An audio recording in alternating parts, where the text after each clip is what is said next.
Hi all friends, welcome to MTM political talk. അപ്പോൾ നമ്മൾ നിയമസഭാ തെരഞ്ഞെടുപ്പുമായി ബന്ധപ്പെട്ട ചർച്ചകളൊക്കെ നടത്തിക്കൊണ്ടിരിക്കുകയാണല്ലോ. സ്ഥാനാർത്ഥി പ്രഖ്യാപനങ്ങളൊക്കെ ചർച്ചകളൊക്കെ ഏകദേശം മുന്നോട്ട് പോയിക്കൊണ്ടിരിക്കുകയാണ്. എല്ലാ പാർട്ടികളുടെയും എല്ലാവരും സ്ഥാനാർത്ഥികളെ കണ്ടെത്തുന്ന തിരക്കിലും ആരൊക്കെ തുടർന്ന് മത്സരിക്കും, കഴിഞ്ഞ തവണത്തെ അപേക്ഷിച്ച് അവർ ഇപ്രാവശ്യം തുടരേണ്ടതുണ്ടോ, ഇനി ആരൊക്കെയാണ് തുടർന്ന് മത്സരിക്കുക, ആരൊക്കെയാണ് പാർട്ടിയെ നയിക്കുക എന്നൊക്കെയുള്ള ചില അറിയിപ്പുകളൊക്കെ നമ്മുടെ മുന്നിലുണ്ട്. എങ്കിലും ഇന്ത്യൻ യൂണിയൻ മുസ്ലിം ലീഗിനെ സംബന്ധിച്ചിടത്തോളം അതിന്റെ ഒരു പ്രധാന മുഖമാണ് PK കുഞ്ഞാലിക്കുട്ടി സാഹിബ്. പാണക്കാട് കുടുംബം കഴിഞ്ഞാൽ അതിന്റെ ഒരു പ്രധാനപ്പെട്ട മുഖം രാഷ്ട്രീയ രംഗത്ത് PK കുഞ്ഞാലിക്കുട്ടി സാഹിബാണ്. മുസ്ലിം ലീഗിനെ ഇപ്രാവശ്യവും നിയമസഭാ തെരഞ്ഞെടുപ്പിൽ അദ്ദേഹം തന്നെയാണ് നയിക്കുക എന്ന് തന്നെയാണ് ഔദ്യോഗികമായ കേന്ദ്രങ്ങളിൽ നിന്നൊക്കെ നമുക്ക് ലഭിക്കുന്ന വിവരങ്ങൾ.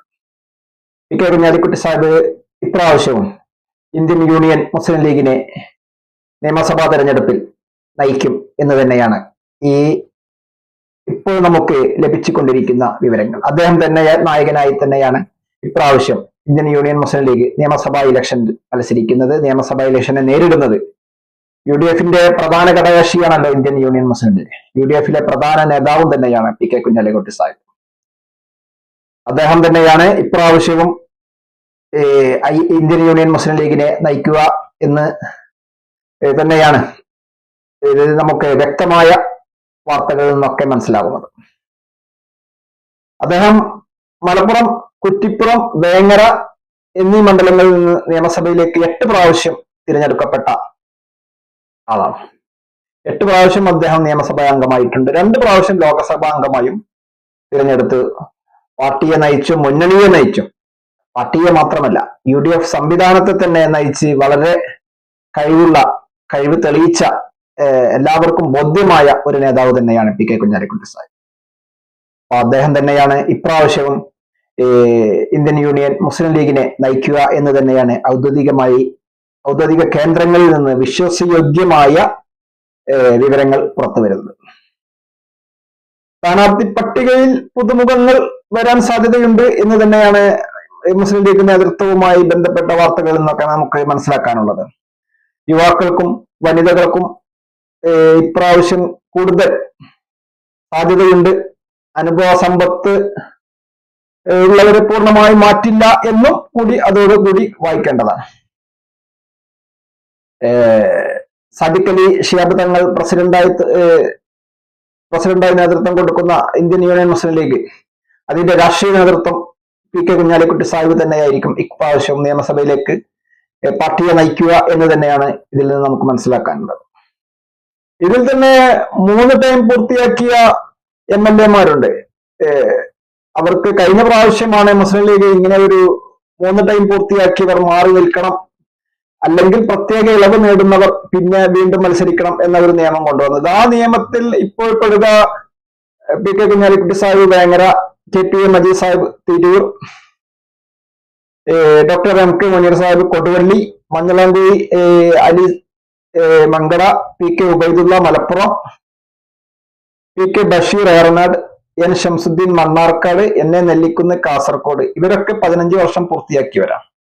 ഇതിൽ ആർക്കൊക്കെയാണ് ഇളവ് ലഭിക്കുക എന്ന് സ്ഥാനാർത്ഥി പ്രഖ്യാപനത്തോടെ തന്നെയായിരിക്കും കൂടുതലും മനസ്സിലാവാൻ സാധ്യത. മുസ്ലിം ലീഗിന്റെ പാർട്ടി ചിട്ടയനുസരിച്ച് അങ്ങനെ ഒരു മുൻകൂട്ടി പറയലും പ്രഖ്യാപിക്കലും ഒന്നുമില്ല. അത് തങ്ങൾ പ്രഖ്യാപിക്കുമ്പോഴായിരിക്കും അതിന്റെ കൂടുതൽ വസ്തുത പുറത്തു വരിക എന്നാണ് മനസ്സിലാക്കാനുള്ളത്. അതിന് മുൻപൊക്കെ നമ്മൾ കേൾക്കുന്നത് അഭ്യൂഹങ്ങളായിരിക്കും. ഓരോരുത്തരെ ന്യൂസ് അവരുടെ ഇത് അനുസരിച്ച് അവർ അങ്ങനെ പറയുന്നതായിരിക്കും.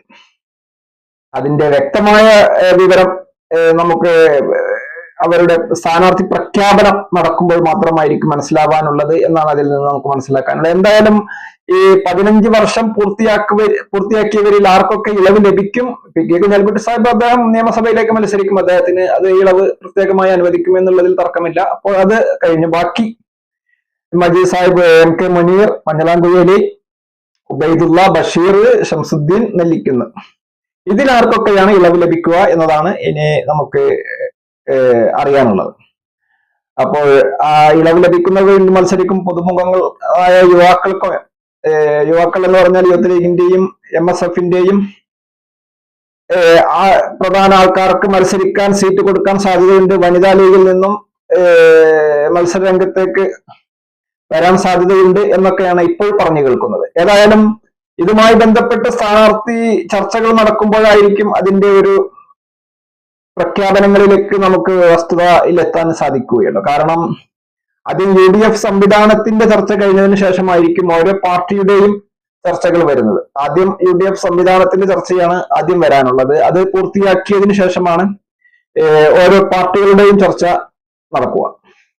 അങ്ങനെ വരുമ്പോൾ UDFന്റെ ചർച്ച പൂർത്തിയായിട്ടില്ല, അത് സ്ഥാനാർത്ഥി ഇത്ര സീറ്റ് ഇന്ന പാർട്ടി മത്സരിക്കും എന്ന ഒരു ധാരണ ഓൾറെഡി ഉണ്ടെങ്കിലും അതൊരു ഉറപ്പുവരുത്തലുണ്ട്. പിന്നെ പുതിയ ഏതെങ്കിലും കക്ഷികൾ വരുന്നുണ്ടോ UDFിലേക്ക് എന്നതും ഒരു ഇപ്പോൾ അഭ്യൂഹങ്ങൾ പലതുമുണ്ട്. എങ്കിലും അതൊരു വിശ്വാസയോഗ്യമായ ന്യൂസ് അല്ലാത്തത് കൊണ്ട് അതിവിടെ പങ്കുവെക്കുന്നില്ല എന്നതാണ്. UDFിലേക്ക് ആരാണോ പുതിയതായി വരുന്നത് അവർക്ക് സീറ്റ് കൊടുക്കേണ്ടി വരുമ്പോൾ ആ സീറ്റും എവിടെ നിന്ന് കണ്ടെത്തും എന്നൊക്കെയുള്ളത് ഒരു വസ്തുതയാണ്. അപ്പോൾ അതും കൂടി UDFന്റെ ചർച്ച പൂർത്തീകരിച്ചതിന് ശേഷമായിരിക്കും കോൺഗ്രസിന്റെയും ലീഗിന്റെയും കേരള കോൺഗ്രസിന്റെയും ഒക്കെ സ്ഥാനാർത്ഥി ചർച്ചകളിലേക്ക് കടക്കുക. അതിനു മുൻപ് അവർ പാർട്ടികൾ തമ്മിൽ ഒരു ധാരണ, പാർട്ടിക്കാർ ഒരു ധാരണയിൽ എത്തുമെങ്കിലും അത് പുറത്ത് പറയാറില്ല. എങ്കിലും അതിന്റെ ഉറച്ച സീറ്റുകൾ അവിടെ ധാരണയ്ക്ക് തടസ്സവുമില്ല. അപ്പോൾ ആദ്യം UDFന്റെ ചർച്ച പൂർത്തീകരിച്ചതിന് ശേഷമായിരിക്കും ഓരോ പാർട്ടികളുടെയും ചർച്ച തുടരുക. അപ്പൊ ഇവിടെ ഇപ്പോൾ സൂചിപ്പിക്കാനുള്ളത് ഇന്ത്യൻ യൂണിയൻ മുസ്ലിം ലീഗിനെ ഇപ്രാവശ്യം നിയമസഭാ തെരഞ്ഞെടുപ്പിൽ നയിക്കുന്നത് PK കുഞ്ഞാലിക്കുട്ടി സാഹിബ് തന്നെയാണ് എന്ന ഔദ്യോഗിക കേന്ദ്രങ്ങളിൽ നിന്ന് നമുക്ക് ലഭിക്കുന്ന വാർത്തകൾ ഇവിടെ പങ്കുവെക്കുകയാണ്. അതാണ് ഈ വീഡിയോയുടെ പ്രധാന ഭാഗമായി പറയാനുള്ളത്. ഇപ്രാവശ്യം നിയമസഭയിലേക്ക് PK കുഞ്ഞാലിക്കുട്ടി സാഹിബ് തന്നെയായിരിക്കും ലീഗിന്റെ മുഖമായി നിയമസഭാ തെരഞ്ഞെടുപ്പിനെ നേരിടുന്ന പ്രധാന രാഷ്ട്രീയ നേതൃത്വം. ലീഗിന്റെ മുഖം എന്ന് പറഞ്ഞാൽ അത് പാണക്കാടത്തെ കുടുംബമാണ്, അതിൽ തർക്കമില്ല. അല്ല, രാഷ്ട്രീയ നേതൃത്വം PK കുഞ്ഞാലിക്കുട്ടി സാഹിബ് തന്നെയായിരിക്കും എന്ന് തന്നെയാണ് ഇപ്പോൾ ഇതുവരെ നമുക്ക് ലഭിച്ചുകൊണ്ടിരിക്കുന്ന വിവരങ്ങളിൽ നിന്നൊക്കെ മനസ്സിലാക്കാനുള്ളത്. ഏതായാലും ഈ വീഡിയോ ഇതുമായി ബന്ധപ്പെട്ട് കൂടുതൽ വാർത്തകൾ നമുക്ക് ലഭിക്കേണ്ടതുണ്ട്. അത് ലഭിക്കുന്ന മുറക്ക് അടുത്ത വീഡിയോയിൽ പങ്കുവെക്കാം. ഏതായാലും ഈ വീഡിയോ മുഴുവനായും വീക്ഷിച്ച താങ്കൾക്ക് നന്ദി. താങ്കൾ ഈ ചാനൽ ഇതുവരെ സബ്സ്ക്രൈബ് ചെയ്തില്ലെങ്കിൽ സബ്സ്ക്രൈബ് ചെയ്യുവാനും അഭിപ്രായ നിർദ്ദേശങ്ങൾ അതെന്താണെങ്കിലും കമന്റ് ബോക്സിൽ രേഖപ്പെടുത്തുവാനും ലൈക്ക് ചെയ്യാൻ ഉറപ്പിക്കുകയാണ്. അടുത്തൊരു വീഡിയോയുമായി കണ്ടുമുട്ടാം. നന്ദി, നമസ്കാരം.